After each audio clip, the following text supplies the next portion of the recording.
All right, we're all set on our end. All right, welcome. I have an amazing human being with me today, and somebody I've admired for a very long time. You'll see why when I read some of the accolades to kind of kick off today's conversation. It's a little bit different. Normally, we would have somebody on, Ari, that might do a presentation and do some training and learning, and today is more about just a conversation. And I think just a conversation is something that needs to happen more and more in our current environment, and we'll jump into that. But first, for people who don't know you, I do have some things I wanted to just share real quick. Recognized as one of the who's who in food and beverage in America. I thought this was really cool.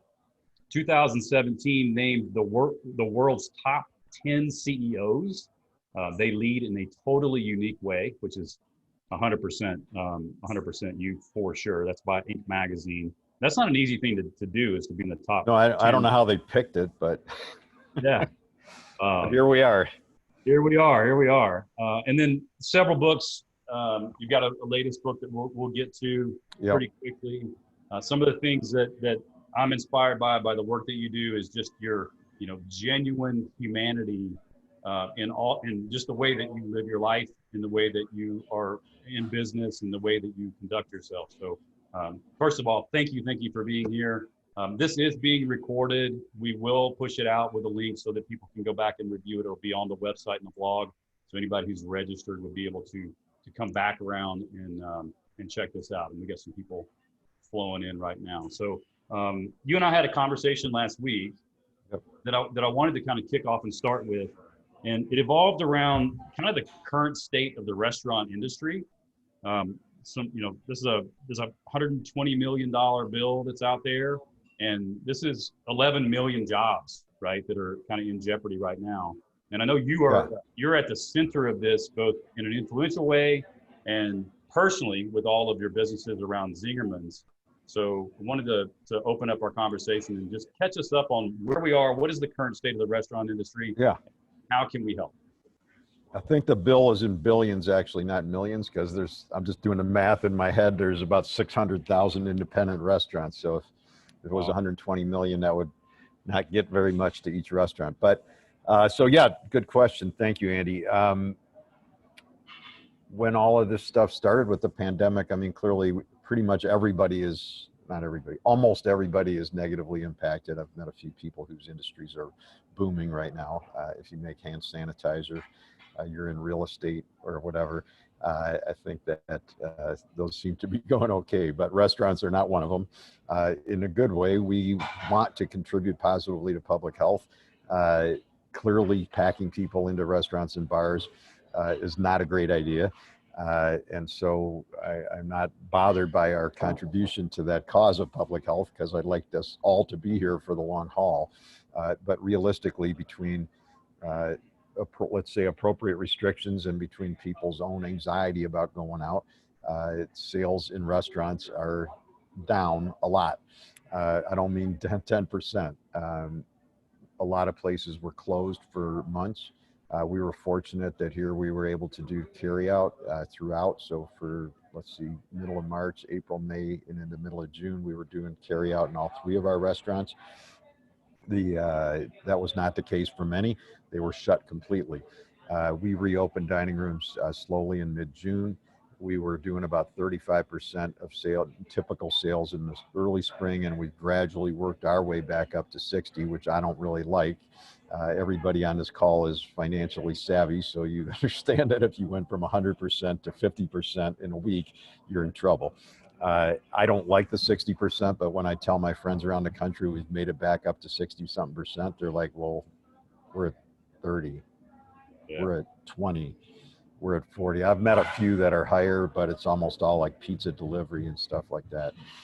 Realistically, restaurants are closing every week. Another long-standing, almost, I guess, institution closed here in town. I just heard this weekend. It's tough, man. And, I'm not saying this in a poor-mouthing way. There's other industries like gyms and stuff that are hit really hard too. But clearly this is a rough situation. And I'm not one for asking for stuff. I'm very, like probably everybody on here, pretty independent, and we want to bootstrap and make our own way in the world. But when I look back historically, the federal government helped the auto industry. Thankfully, the federal government helped the airline industries a number of times. It helped the banking industry. And so why not help this industry? Realistically, given the financial structure of the food business, if $100 comes into a restaurant, 99 of it's going to be gone within a week to pay staff, farmers, fishermen, vendors, et cetera, et cetera. So this is not money that'd be going to corporate headquarters somewhere. The bill that we're talking about is called the Restaurants Act. Mara just put the link up in the chat. It's called the Restaurants Act. It came out of the work of the Independent Restaurant Coalition. We've been pushing actually the fixes to the PPP loans back in the spring, which helped us here a ton. Came out of the IRC's work, because when originally was sent out, you only had 8 weeks to use the money, and a lot of places weren't even open. So like, how it's great help, but I can't eat, I can't open the can, but I'm dying of hunger. What do I do? So pretty soon after that, everybody, you included, I'm sure, realized this was not a 2-month problem. And we started to realize that the PPP loans were awesome, but they basically got us 2 miles over a bridge on a 10-mile wide river. And now we got the other 8 miles to go still. And this is not going to be over next week, no matter what anybody says. That's clearly the case. So the Restaurants Act was designed to help with that. Congressman Earl Blumenauer, who I had never heard of before this, from Oregon, introduced it in the House. Senator Wicker of Mississippi introduced it in a bipartisan way, which is awesome. You mentioned conversations, so it's a bipartisan bill. He introduced it in the Senate.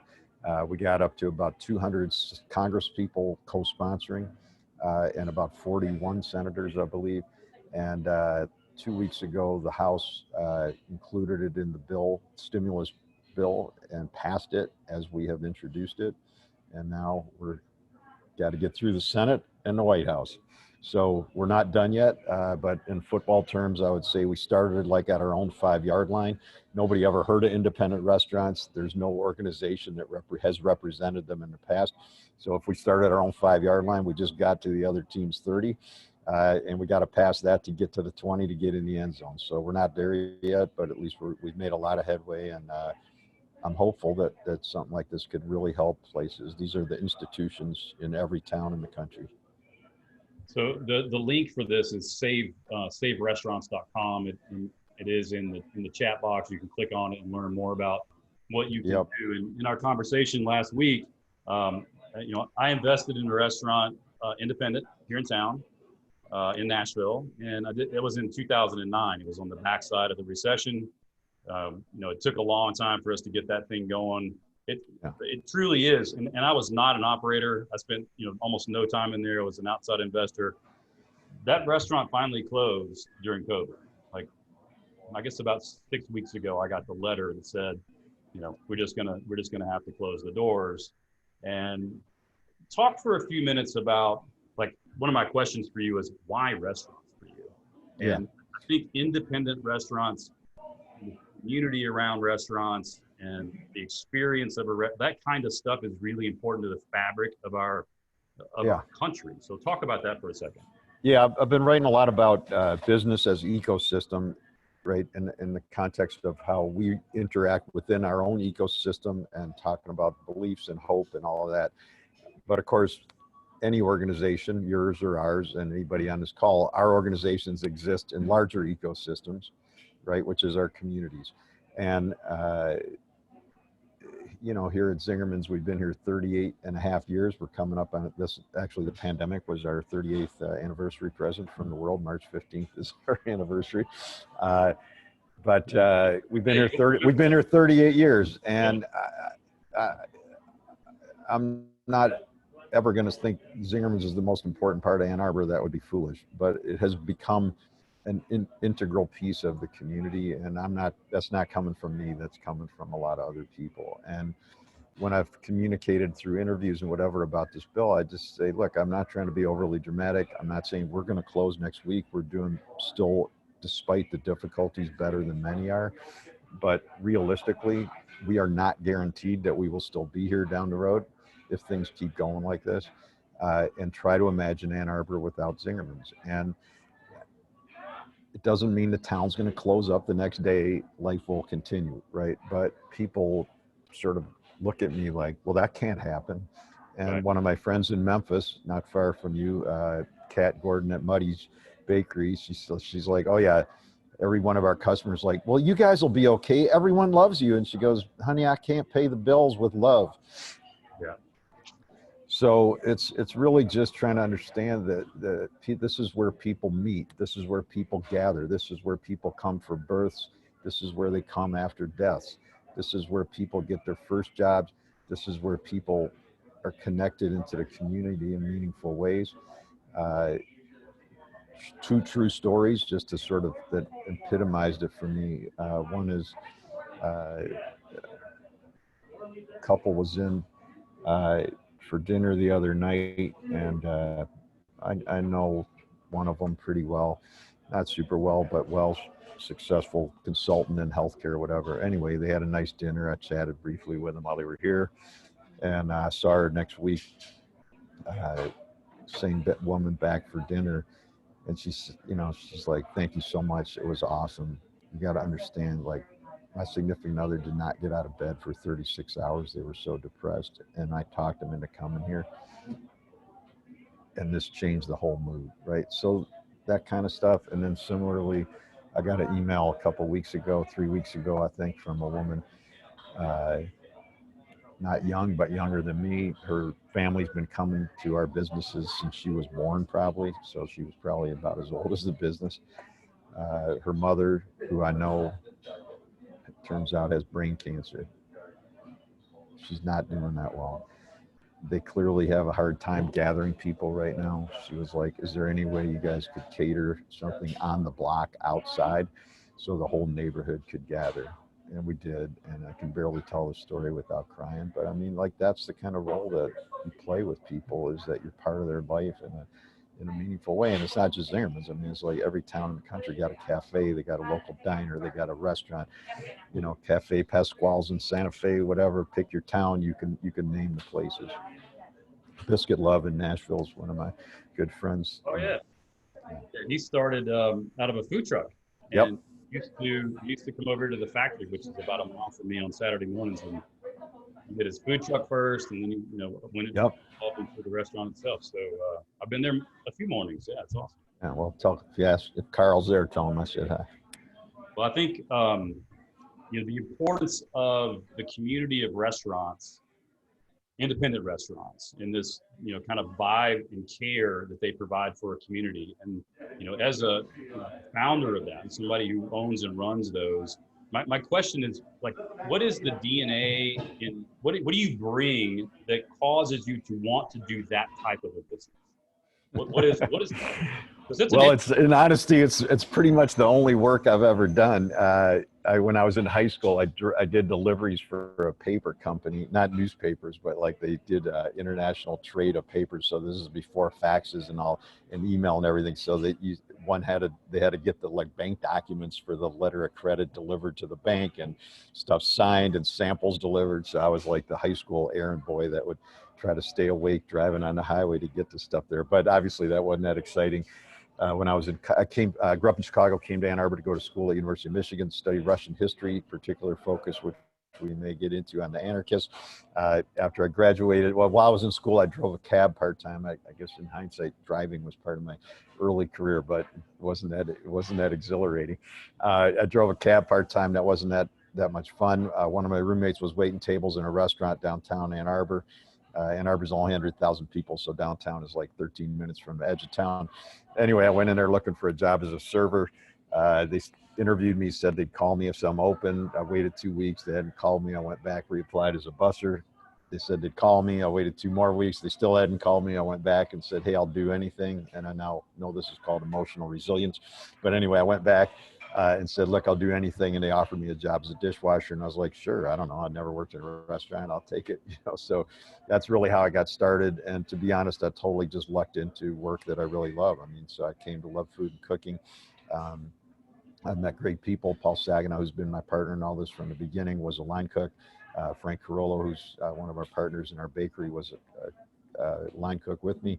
I'm sorry, Paul was the general manager. Frank was the line cook, and Maggie Bayless from Zing Train, our training business, was a cocktail waitress. So we've now been working together literally long more than twice as long as some of our new employees have been alive. Yeah. And but I feel like that's a good thing, and I feel really fortunate for that. So I really came to love the food world and love the food. And I still love history. I write about it, but in the context of food, it turns out people like history weirdos like me are really interested in it just because it's interesting, but most people are way more interested like when they're eating really good plated grits and I'm telling them the history of how it happened and where the corn came from and the impact, all of that. They're a whole lot more interested when it tastes good. For sure. And then, so when was the first, when did you open the first restaurant? So I worked for that restaurant. So the incorrect story that gets told is Paul and I went to college together, and in one of those mythological dreamland versions that we were students in our dorm room hatched this idea, but none of that's true. We both went to U of M, but he's like 5 years ahead of me. We didn't know each other in college. By the time I started washing dishes, he had already been working in restaurants for 5-6 years. Like I said, he was the general manager. So I stayed and worked for that restaurant group for about 4 years. I started prepping line cooking and running kitchens.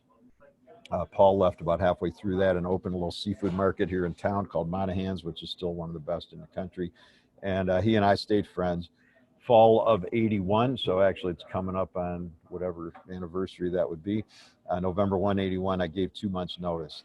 It wasn't like I hated going to work, but I'm sure people can relate. It was just less and less inspiring, and I didn't know anything about visioning. They didn't know anything about visioning, but in hindsight, I could see like where they were headed as an organization was not really what I wanted to do. I loved food, but I didn't want to work in the way that they were trying to work. And so it just was time to move on, man. So I gave 2 months notice. I was like, I don't know what I'm going to do next. It's just time to get out of here. And Paul, not knowing I'd given notice, just called me, and we had talked here and there about doing a little deli together, because in Detroit, where he grew up, you could get good deli food, and in Chicago you could get it, but you couldn't get it in Ann Arbor.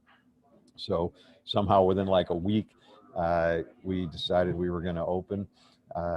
And then somehow 3.5 months later, we were open. So March 15th, 1982, we opened the doors. 1,300 square feet, 2 employees plus us, 25 sandwiches, and a little bit of what's now called specialty food, but at the time was just mostly considered weird. Weird is good. Weird is good. So that balance or relationship that you have with Paul early on, and from just a business and leadership lesson, how do you guys work together, and how do you complement one another? Well, I mean, I as you know, I mean, there's an essay in part 1 of the book called 12 Natural Laws of Business. Among the half dozen essays I'm working on, future ones, and the humility one just came out, but I got more in the works. Always another one on 12 more natural laws of business. One of them is that the healthiest ecosystems in nature and organizations are the most diverse. It's true in nature. We know that. Monocropping, i.e. growing 10,000 acres of corn, may look pretty by sort of industrial American standards, but it's not ultimately healthy for anyone. And the same is true in organizations. So Paul and I are in some ways similar, but in some ways total opposites. So that's good. Like, we complement each other. It also causes, one of the natural laws is that strengths lead to weaknesses. So one of our challenges is we don't always agree. One of our strengths is we don't always agree, right? It's the same. And I think one of the things that's helped us to get through, and it's now, I think, culturally and systemically embedded in the organization at a much wider scale, is just the ability to do what he always said, is to disagree without being disagreeable. Something they're not really modeling in Washington right now, but if they could, it would probably go better. Yeah, and that's a little bit around. You go back. You said I'm working on humility right now, and that's a little bit ahead of my notes. But we can go for a minute. Oh yeah, yeah. How hugely important it is to you. So the first question is, what is your definition of humility? Can you kind of give us that? And then I want to talk about this, because I think that's what you're talking about, especially we work with companies all over the place too. And many times partners and partnerships have challenges. And it takes this humility section for it to actually, to get the benefit of it. So talk about what's your definition of humility and tell us more. Yeah. Well, let me tell you, I guess just for background, how I got going on this, because it's not like I really was thinking about humility at all, to be honest. As you know, I mean, it's how you and I met, but I have spoken a lot over the last, 25 years, 30 years, at business conferences and food conferences. And I think 2.5 years ago, maybe it's 3.5, I can't even remember, a woman who used to work for us, Jamie Vanderbroek, whose husband still works for us. They're both super nice, generous, kind, smart people. She emailed me, and she works at the University of Michigan library system, and they were putting on this symposium on humility, and she wanted to know if I would speak. And I'm like, I don't know anything about humility. Which I don't. I mean, I've written all these books, I've studied leadership, I speak on leadership, and I mean, like, I'm not dumb. Like, I know what it means, kind of, but I mean, I've never thought about it. I've never spoken on it. I got no, presentation on it. I got no training on it, but she's so nice, and I'm like, I don't know, I can't really say no. So I said yes, and then I had like 6 months to figure out what I was going to say, and that started this whole what I have come to call a humble inquiry in deference or honor of Edgar Schein, who is an amazing guy who's now 92, I think, and lives out in Stanford, but at the time was at MIT. And he really was the first guy to write about organizational culture in a really interesting and meaningful way. So I've learned a ton from him, and he wrote an amazing little book called Humble Inquiry. And so I sort of use that as my frame for it. But to answer your question, what is it? I guess for me, humility would be treating yourself with dignity while believing at the same time that no one else is better than you or worse than you. So we're all different, but we're all on par. And secondly, it's understanding that we're all human. We all make mistakes, and that we all have a lot to learn from each other. And I came to believe that humility, in truth, is our natural human state. But you and me and everybody else struggles to manage our ego, which we all have. Like, I want to be complimented and get praised too. But really, humility, I've come to believe, you mentioned humanity in the introduction. I'm going to suggest that humility is when we're at our most human, is when we're most humble. So to be clear, humility does not mean walking around going, I'm terrible, I'm worthless. Like, that's actually not humility either, right? So it's self-respect and comparable, equivalent respect for everybody else at the same time, and accepting our own imperfect humanity as part of it. But I think, a lesson in how you said yes to something. Maybe you were like, maybe I shouldn't, maybe I should, but you just took the chance and said, yes, I'll go do that. I think that's something that we all could do more of, like commit to something and then just go figure out how to make it happen. So that's something that's coming out of this that I wanted to kind of point out. And you've got lots of resources on this now. This is a primary thing that you spend a lot of time on is speaking about, writing about humility at this point, correct? Well, here's, look, I even have the pamphlet right here. That's a drawing of a violet, which is, turns out I wouldn't have known this when I get committed to give the talk, but the violet is the flower of humility, historically. But it just came out last week. It was actually, I got a write-up in Maria Shriver's e-news Sunday paper yesterday, so that was kind of nice. But yeah, it's a subject that's become close to my heart, and it's a subject that is clear to me now. I didn't realize it, but it's been embedded in what we do at Zingerman since we started. I couldn't have told you that then. Now I can. And one of the things that's in the pamphlet is, I think, 16 ways I realized that we've been doing this all along, but we just never called it humility. And I realized in hindsight, that's why one reason I'm sure Jamie asked me to speak. But also, it's clear from studying this for the last year and a half. I mean, Patrick Lencioni, obviously, amazing writer, in his book, The Ideal Team Player, humility is one of the 3 main characteristics that he puts out there. And the other 2, of course, are hungry, like pursuing greatness, and what he calls smart, which, to be clear, is not just intelligence, but it's basically emotional, social IQ, like the ability to interact and collaborate with other people in diverse settings, because it's always some diversity. So when I reflected on what I read in Lencioni's book, I was like, you know what? Actually, I think that's true. All the people that I have loved working with have those three characteristics. And so out of all this work, and again, there's a lot more in the pamphlet, but it dawned on me like, hey, I realized we could actually make humility a job expectation. We can actually put it in our new statement of beliefs we've been working on, which came out of the beliefs book. We can actually teach humility more overtly. We've been teaching it subtly through stuff like servant leadership, open book management, all of those things. I think humility is embedded in them, but we can actually call it out in a productive way, and then share constructs that people can actually become mindful of it. Because as Lencioni said, and he's not the only one, but I mean, when we don't have humility, it's always coming out of some struggle that we had as a kid. I mean, it's, everything goes back to that for sure. Well, it does. And I'm not driven to like figure out everybody's psychology. That's their work. But if they don't figure it out, it's not going to work. And I learned from Adam Grant, from Lencioni, from my own experience. I mean, if people are not able to manage themselves, and me included, in a relatively humble way, they will not do well here. That's so true. And then one of the things that, and I'll come back to independent restaurants for a second. You mentioned this is some people's first job, right? So some people come in. Do you have any idea over the years how many people have experienced your community and your culture? How many team members you may have brought through the doors? I think it's 4,612. No, I don't have a clue. I don't know. It's a lot. It's a lot. There were no computers when we started, man. I mean, so we would have to go back.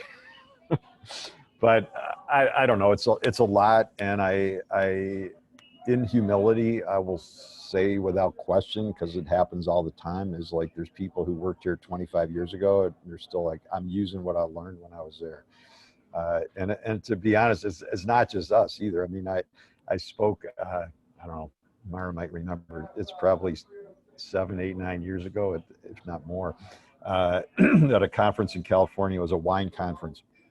And I spoke on the energy crisis in the workplace, which I wrote about in part 2. Is my belief that when we operate in violation of the natural laws, i.e. in violation of nature, i.e. human nature, we create this energy crisis, which manifests in the form of apathy and disengagement and all that. Anyway, I gave a talk on that, and it was like, it was for a company that managed, when you ship wine out of state, there's different taxes in each state. And so they had created software that would allow you in Tennessee to ship to California, whatever. So over my head, but the software managed all that for these small wineries, right? So I give this talk to like 300 people. Afterwards, of course, people come up, they're buying books, I'm signing books. This one guy comes up to chat, and he's like, hey, that was awesome, man. He goes, just FYI, like, I'm not even in the wine business. I'm an attorney. One of my clients is represented here, their wineries here, and I came with them.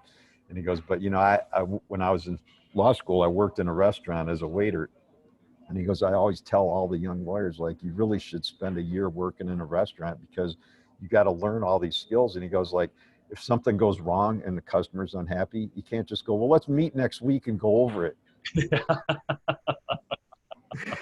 So he goes, like, everybody who works in restaurants is learning how to think on their feet. They're learning how to make ethical decisions in the moment. They're learning in a grounded way how to be collaborative. I've never played basketball, I mean, in any kind of meaningful way, but I look at restaurants a lot like basketball. Like, unlike football, it really doesn't stop. It's constantly moving. People are constantly moving, and it is about the team. And so, like, one great chef, but with a terrible team in the rest of the business, it doesn't matter. In the same way that in the NBA, you could have like one incredible superstar, but if they're not surrounded by team players, it's not going to work. And I grew up in Chicago, where Michael Jordan was clearly where it was at. And Sacred Hoops by Phil Jackson is actually an awesome book that I highly recommend. It's about the Bulls, but it's really about leadership and life. And one of the key things of it is that Phil Jackson's finally successfully got Michael Jordan to believe that it really was less about him and more about how he made his teammates better, that's what clicked, that led them to start winning championships. And I think it's true in business. It's certainly true in the restaurant. Like if you're a great server but your bus person sucks, your tables aren't going to turn, your tips are going to be low. And the humility pamphlet, there's a code in here that you've given us too, so people can download that and get a discount to get that overview. I think it's really important. There's 4,263 people that have been through your doors over the time. It's probably more like, we might have just hired one more a minute ago. Yeah, I don't know. We'll up it to 65 by the end of the hour. It's important as business people to realize that the individuals that walk into our doors, they're not going to be there forever, and they're going to go on to do other things. And part of our role on this planet is to make them better so that they can go on. Like, we affect community in that particular way. You've referenced restaurants a couple of times and how it's important to work in a restaurant. I worked in the kitchen in a restaurant, never out front, always in the back. But just like you said, a ton of teamwork, something went wrong, it was like, got nuts pretty fast back there. But we put these people back out into the community once we have the ability to work with them. And this, independent restaurant coalition that we opened the hour with, and making sure that we save this precious training ground, because I'm going to Zing Train next. This training ground for humans is really important for kind of future. So Zing Train is something that you created. So if you're in the 1982 time frame with Billy, when did Zing Train kind of pop up?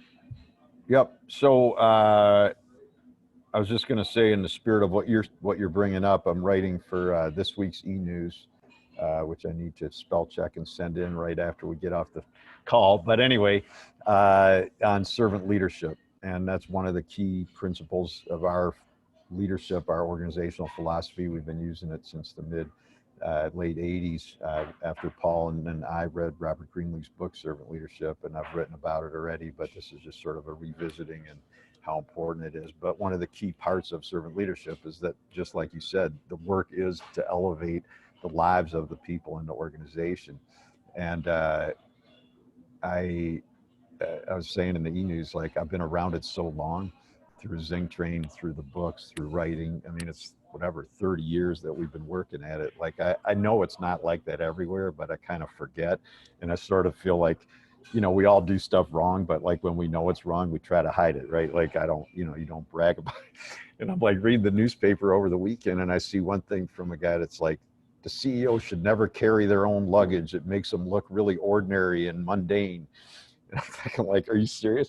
And then I flip to another page, and the guy's like, the CEO of a healthcare company, and he says, I don't really care about the public or about the employees. I'm only here for the shareholders. And I'm like, okay, I can believe that you think that, but you really just said that to the New York Times, like, now in 2020, like, seriously?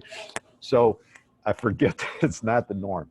The answer to your question, so we started 82 with 2 employees. We added on to the building in 86, and then again in 91. I'm going to tell a story about visioning, which will lead into Zing Train, which is an integral piece of what Zing Train does. But so when we opened the deli in 82, we did not know anything about visioning. I'd never heard of visioning. Obviously, like humility, I heard the word, but I couldn't have really told you 2 sentences about it in a meaningful way, other than sort of the obvious platitudes that, every 14-year-old has heard at church or in school or whatever. But anyway, we had a vision. Like, in hindsight, I could tell you that we were really clear. We wanted great food, great service, great place for people to work. We wanted something really special and unique. And also that from the beginning, we only wanted one. So I've been always driven to create special stuff. It's not for everybody maybe, but for me, it's always about creating something unique and really a place that's a draw. I thank you, Emily, for writing that nice note in the chat. That's exactly what I wanted to create, is like something that people would come, whether it's from Nashville or New Mexico or across from overseas, and that they would have this experience that was really amazing. And I always wanted one, because I always felt like, in the food business, when you would go to the 10th or 11th unit of the same place, it's not evil, but it's just boring, man. I mean, it's convenient if you live in the suburbs to go to the suburban version of the original, but you never go in there and go like, oh my God, man, this is awesome. And that's what I wanted. I've now written about that. It's in a little pamphlet called The Art of Business, which really is my belief that business and life are like art or music, and that the more we approach everything we do every day as if we're creating music that people are going to be listening to in 2060, it's going to be a lot more beautiful work that we create. But anyway, all that said is background. So one day in the summer of '93 at about 10 in the morning, when I should have been getting the sandwich line set up to get ready for the lunch rush, Paul sat me down and he kind of looks at me on this little bench that's out front there, and he kind of looks at me in the eye and he's like, okay, in 10 years, what are we doing? And I'm like, what? He's like, in 10 years, what are we doing? I'm like, Paul, what are you asking me? And he's like, no, seriously, like, I mean, are we still here? You know, we said we only want one, but we're turning down offers. Is this crazy? What are we doing? I'm like, dude, I got work to do. He's like, this is our work. So in hindsight, I know him well enough now, all these years later, to say he probably didn't sleep for 4 months worrying about it. In essence, he had intuitively sensed that we were kind of at an organizational point of midlife. Many people on the call will be able to relate, either in their work or personal or both parts of their life. I don't think he had a clear vision of where we should go, but he had a clear sense that we had fulfilled that original vision that was in our heads in 1982. To be clear, we were not satisfied. We were doing continuous improvement. It's on the list of natural laws long before Toyota book came out.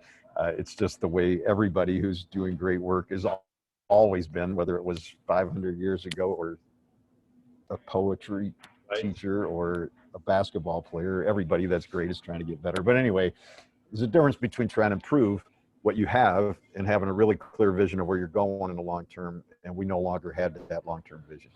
And that's when we started to learn about visioning. Stash Kazmierski at the time was a consultant for a group called Dan and Miller Tyson.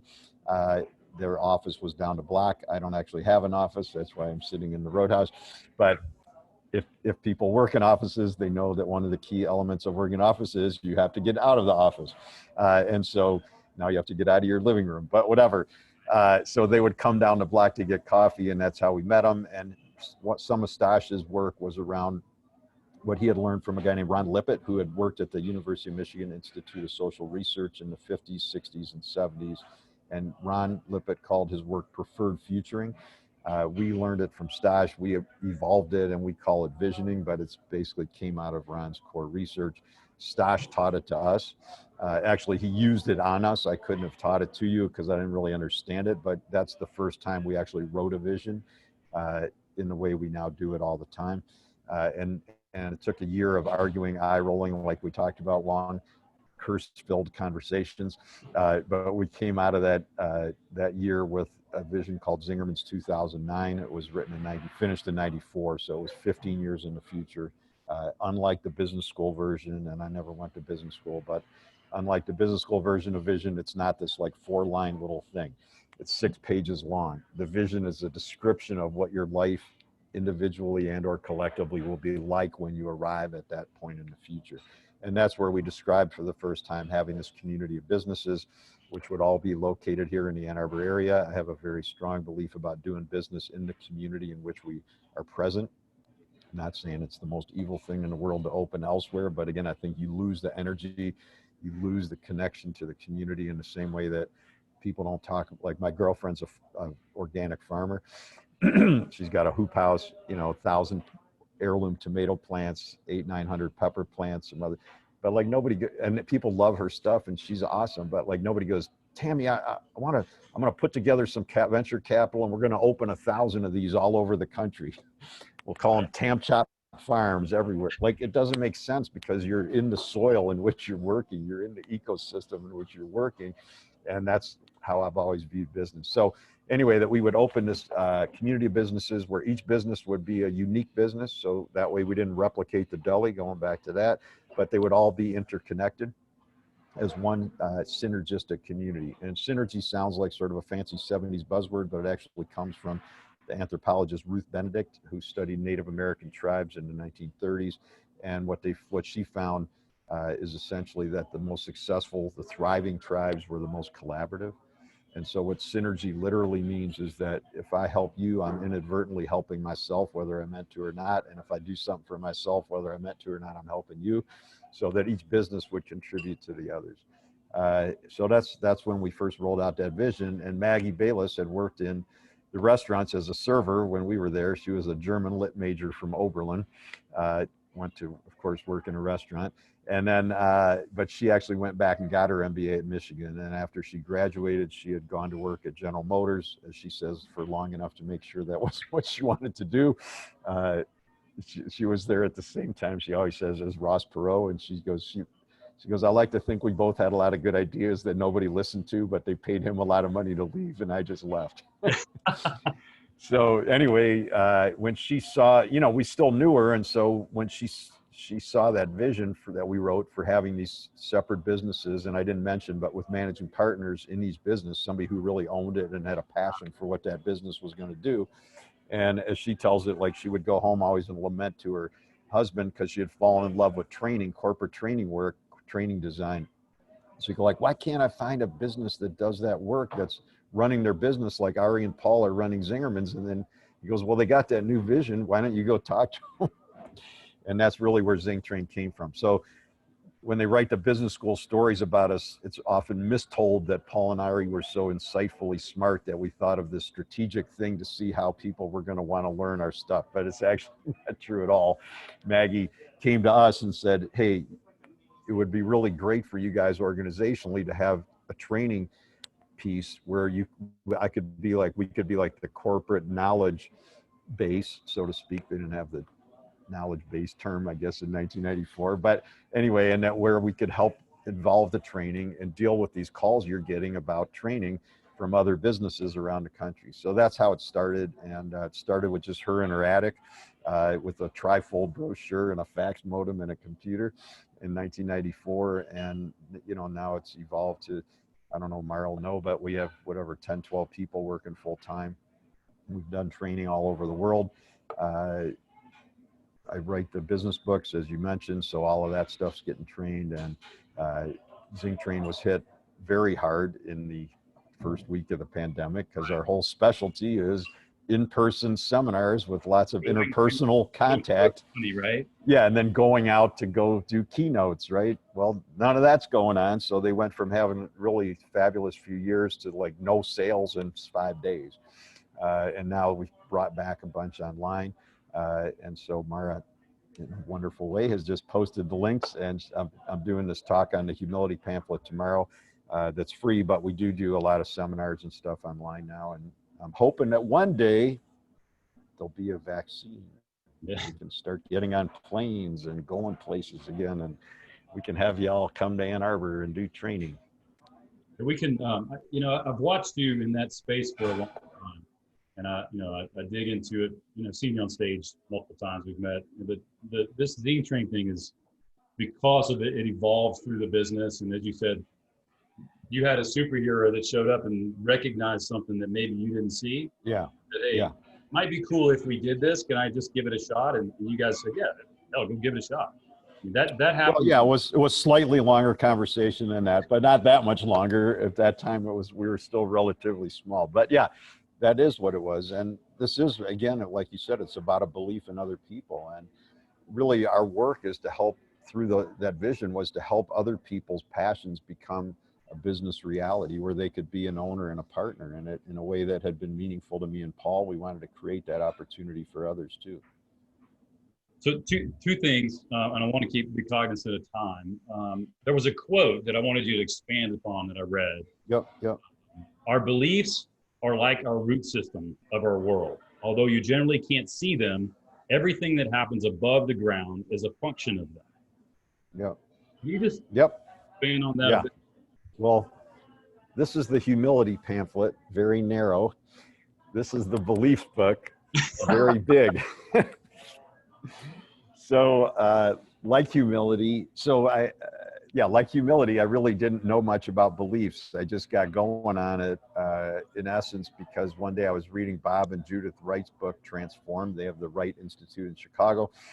And I've known Bob for quite a while. He wrote the foreword for part 3 of the book series I wrote, which is on managing ourselves. And anyway, I was reading their book, and they had this little self-fulfilling belief cycle in the And that, Mara, maybe you could throw the link to it in there, because I know you just sent it to somebody else in an email today. This little self-fulfilling belief cycle in there, which when I read it, I had never thought about it that way. It totally blew my mind, and it gave me like the key to unlock this organizational problem I'd been very frustrated by for many months, and I could not figure out how to get it resolved. Can you dig into that challenge a little bit so we're clear? Yeah, I mean, it was, we do a lot of inter-business work groups to try to create cohesiveness in the culture, and I think you get through the diversity of perspectives, more effective outcomes from it. And we had one that was dealing with a quality issue in the organization, and it was one of the things that we come up against, where one of our businesses is the producer, the other one, a couple other ones are users. There was quality issues. Of course, the user blames the producer. Of course, the producer blames the user. Okay. And I'm like, you guys, the customer could care less whose fault it is. They just want a good whatever. And, you know, we tried all the stuff that I knew how to do, man. We had visioning. We had a very good group, like really committed people. Some of them were partners. We had diversity of perspectives and ages and all the stuff that I knew how to do, and they still couldn't get it going. And I just was like, what is the deal? Like, we're all about quality. This is not like I'm trying to introduce some alien concept at the last minute. Like, this is what got us here. But I realized, so this self-fulfilling belief cycle, basically, we all have beliefs. We got thousands of them. Most of us don't even know we have them. If we know we have them, what we also don't know is that they're not genetic. Mostly we don't know they're all learned. We don't know that many are wrong and or are not serving us well, because it's how we grew up, or it's what we learned from our 5th grade teacher, or it's what some basketball player we liked said, or because our, you know, best friend on the playground told us this when we were 9 and it stayed in there, or a book that we read or whatever. And so we just go along, right? The root system, under the ground, but everything that emerges above ground is tied to what's underground. Like, we know that, Alexander Berkman, very interesting early 20th century anarchist, conveniently for me, once wrote in one of his pieces, you can't grow a rose from a cactus seed. Okay, so I started to realize, like, the beliefs are like the roots, because it's what's happening underground. And in the context of this work group, I realized, even though they all said they were on board, they didn't believe the work was going to pay off, and they still believed it was the other one's problem. So there was no reason they needed to really work hard. It's a self-fulfilling belief cycle. If you believe it's not your problem, right, but you're going to go along to make me happy and keep my mouth shut, then you go to the meetings. But belief leads to the action, right? So all our actions are other than instinctive response, like if I throw a ball at your head, you'll duck, you don't think about it. But beyond that, the fact that people are on this call, or we're having this conversation, et cetera, are all based on what we believe. So if the person on the work group believes that it's not their problem, what kind of work are they going to do in the work group? It's not rocket science, not very much work. The people around them start to form beliefs. They either believe the work group's not going to work because Billy's not doing his part, or they also believe it's not their problem and they're not. Then what do? Not very good work, and it's self-fulfilling. Nothing comes out of the work group. So I started to dive into this because it became clear to me this was going on everywhere, right? If people don't believe in their manager, it's not going to go well. It's like one of those things, once you see it, you can't unsee it. Once you recognize. Yeah, absolutely. And in fact, one of the pieces of it is that what we all have, what in science they call confirmation bias, which I didn't know that, but basically we all filter out the information that conflicts with what we believe. And we take in, and or if you're a high achiever, like everybody on this call, we go look for information that supports what we believe. So actually the famous saying, oft used saying, I'll believe it when I see it, is completely wrong. It's actually the inverse. I'll see it when I believe it. It's so awkward we can't even say it. Even I can't say it without, I have to like make my mouth. Oh, I like that. So then I realized, like, this is going on everywhere. If the staff member doesn't believe in the product, they won't sell it. If the trainer doesn't believe in the trainee, it's going to bomb. If the manager doesn't believe in our vision, we're not going to get there. If my partner doesn't believe I'm good at what I'm doing, it's not going to work. Now, this doesn't mean there's no problems. It just means what I learned is you could have positive beliefs about a problem, Like this is a problem, but if we work together, we can work it out. Or you could have negative beliefs about a problem, which is like, we're screwed, we're helpless, it's not my fault, which leads to nothing. I started then to group beliefs into 3 broad categories. And this is obviously in much more detail in the book, but negative beliefs, neutral beliefs, and positive beliefs. If beliefs are the root system, you don't need to be a farmer like my girlfriend to understand what comes up from those beliefs. Negative beliefs always, always, always create negative outcomes. And you cannot get positive beliefs from you cannot get positive outcomes from negative beliefs. Let me say again, you cannot get positive outcomes from negative beliefs. You can get people fired, you can overthrow governments, you can get companies torn apart, you can get divorced, but you cannot create a positive outcome with a negative belief. It's just impossible. So you spent time with the teams, like unpacking this idea or ideology around beliefs, so that they could see it too? Yeah, well, at the time I was just learning about it, so we powered through, and we actually, what we ended up that really helped quite a bit was starting to get an organization-wide measurement around it. And then it was like, it doesn't matter if it happened at stage 1 or stage 2, but at stage 3, this is what we're going to measure. So that helped too. But today, 5 years later, whatever, I mean, we teach that belief cycle in many places. I would say it's become a well understood part of our culture. Speaking of culture in the positive way, well, culture is essentially just the manifested in real life form of our beliefs, right? So one of the pieces of work that we engaged in, and we're just finished really, well, we were pretty much finished in the winter, but we got a little derailed. But we're just finishing with is a statement of belief. So we've long had our values or guiding principles written. So what I've come to say is that your values are your ethically based beliefs. They're not going to change. But there's a whole host of other beliefs that are not tied to ethics. They may support ethics, but they have really no ethical standing, like eating at meetings or not eating at meetings, right? Like the belief that positive beliefs are where we want to start is not about ethics, but right. So we actually spent 2 years working to come up to write up a statement of beliefs where all of this is documented, because I realized if we want to help new people come into the organization more effectively, like basically they're landing in a new country. Called Zingerman's, and they might have a ton of experience with their particular skill. They might have been baking or accounting or whatever, but they have no experience of what our culture's like.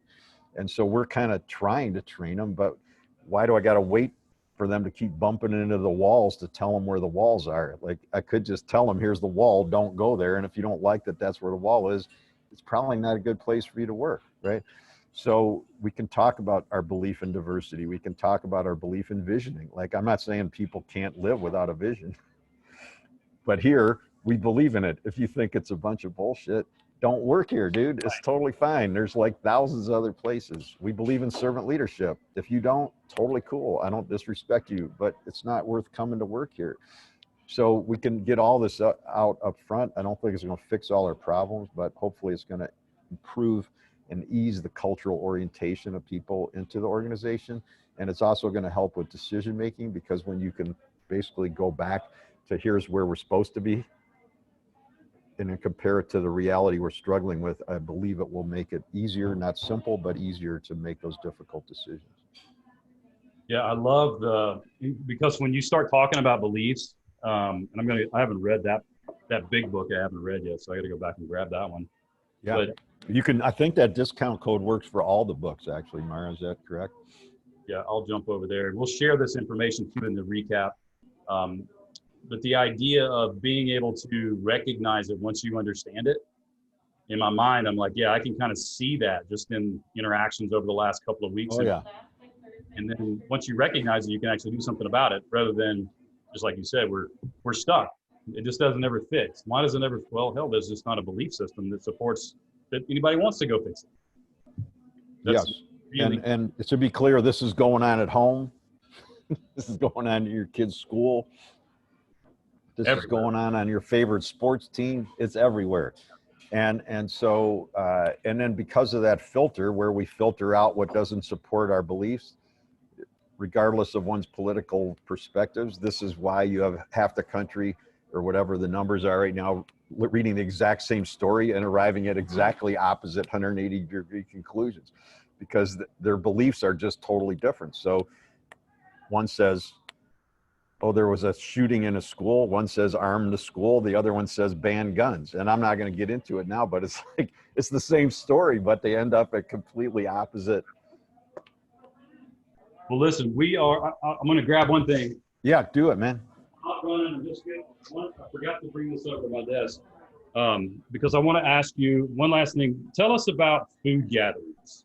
Yeah, Food Gatherers is an organization. It was Paul's idea to start it, I think 1988 or 86. I have a block on which year it was. But Mara's probably going to look it up and put it in the chat because she's like that. But anyway, regardless, a long time ago, many years ago, Paul had the idea. It's a good example of having positive beliefs about a problem or negative beliefs about a problem. Not shockingly, it's still true today, if not more so in the current economic crisis that we are in. With so much unemployment, a lot of people are going hungry. This was true then, it's true now. Thank you, Mara, 1988. Good. And so Paul, it was not a secret that problem existed. Many people would arrive at negative beliefs, like we're helpless, the system sucks, there's nothing we can do, the government's got to fix it, this one's got to fix it, people got to fix whatever. Blame, blame, blame. Paul had positive beliefs. It's a very serious problem. It's serious and just social injustice, but we can do something about it. And his vision was basically, we paid out of the deli, which is all we had at that time, to fund the research work by somebody who worked at the deli on the sandwich line.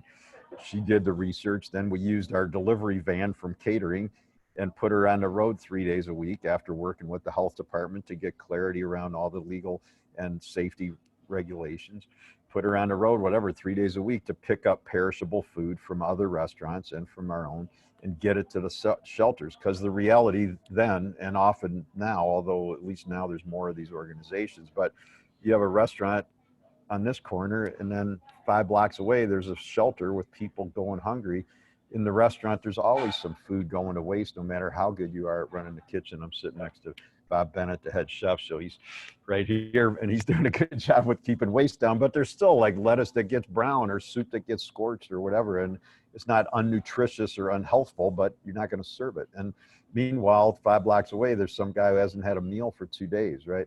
So the idea was to focus on that fresh food and get it from the places that had this surplus or potential waste and get it to the people in need, because at that time, and still really now, most government surplus stuff was sugar, flour, dried beans. Not that it's terrible, but it wasn't really healthful. Right. So that's how it started. Today, I think last year was like 5 to 6 million pounds of food delivered in our county.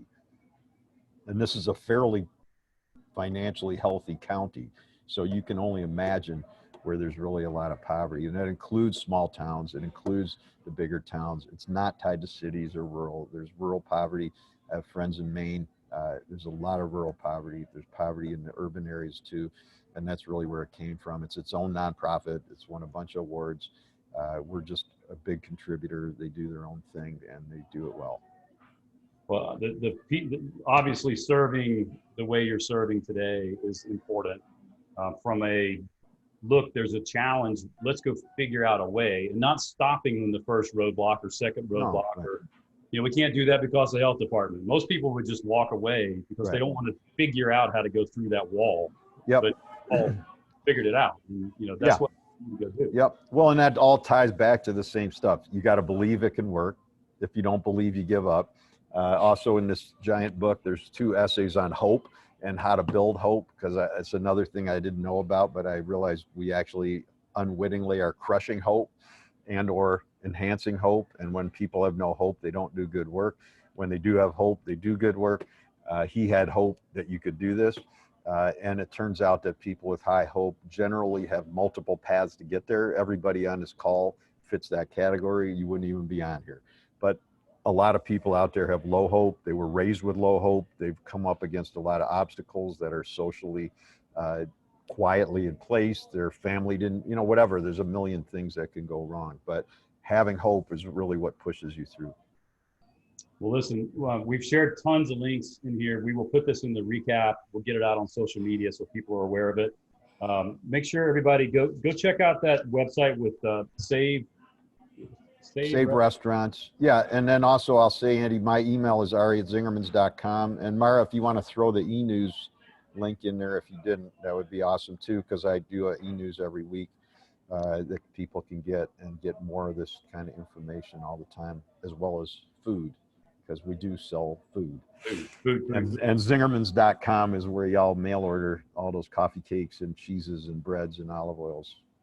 So all the listeners, go check that out. We'll continue to, press that out as well. Ari, I admire you for a lot of reasons. Obviously, the food side of your world has just been amazing. I've had the experiences myself, but and the way you conduct yourself and the way you influence those around you to just be better human beings through what you do, how you do it, and what you bring to the table. So you're always studying and you're always sharing, which I personally appreciate today, and, just through getting to know you a little bit and how that's been.